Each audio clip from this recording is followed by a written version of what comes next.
Hey everyone, this is Mr. K, and today we're going to briefly go over some integral rules. So, integrals are essentially like antiderivatives, or like doing derivatives backwards. So a lot of the derivative rules that we've used will also apply to integrals.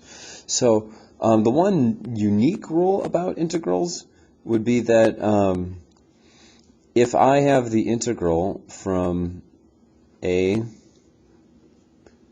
to b of f of x dx, if I end up switching a and b, it's going to be equal to the same exact integral, just the opposite of it. So whenever you flip your lower and upper limits, you're just going to it's going to be the opposite of, or the negative of, whatever the value of the integral would be.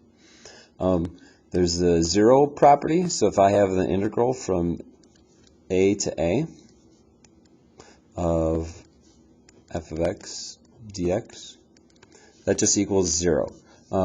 If you recall, like, this is going to be like the area underneath a curve on a certain interval, but if my interval is like 0, there's not going to be any area there, because my upper and lower limits create basically no space, so there's no area to check under. It's just going to give you like a line or a point. So that's why that's equal to 0.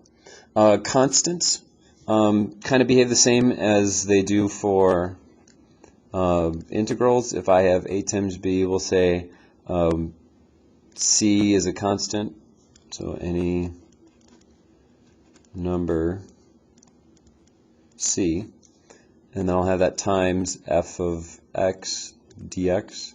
That's going to be the same thing as, and we've seen this with derivatives, where we can just kind of like have the constant come along for the ride. So the constant would be then times, if I just were to do the integral as if that constant didn't exist. So again, the constant just kind of comes along for the ride. You can multiply it at the end whenever you're done integrating. Sum and difference of integrals. So let's say we had multiple integrals or multiple equations going on. So if I have, again, we'll go a to b. We'll say I'll have f of x plus, or we can do minus, g of x. And we're taking the integral of that whole thing, dx. What we can do is we can split that up into two separate integrals. So it'll be f of x dx plus or minus a to b of g of x dx. So essentially what it's saying is that if I'm going to write like a small example here, let's say I go from 1 to 2 of x squared plus 7x minus 5. What we can do is we can take this and split it up into dx. Be proper here. It'd be the integral from 1 to 2 of x squared dx plus the integral from 1 to 2 of 7x dx minus the integral from 1 to 2 of 5 dx. And so you can then evaluate all those integrals separately, because it'll probably be easier to do them separately, and then just add or subtract those values together. The last integral rule that we have is, let's say I'm taking the integral from a to b of f of x dx, and then I want to add to that the integral from b to c of f of x dx.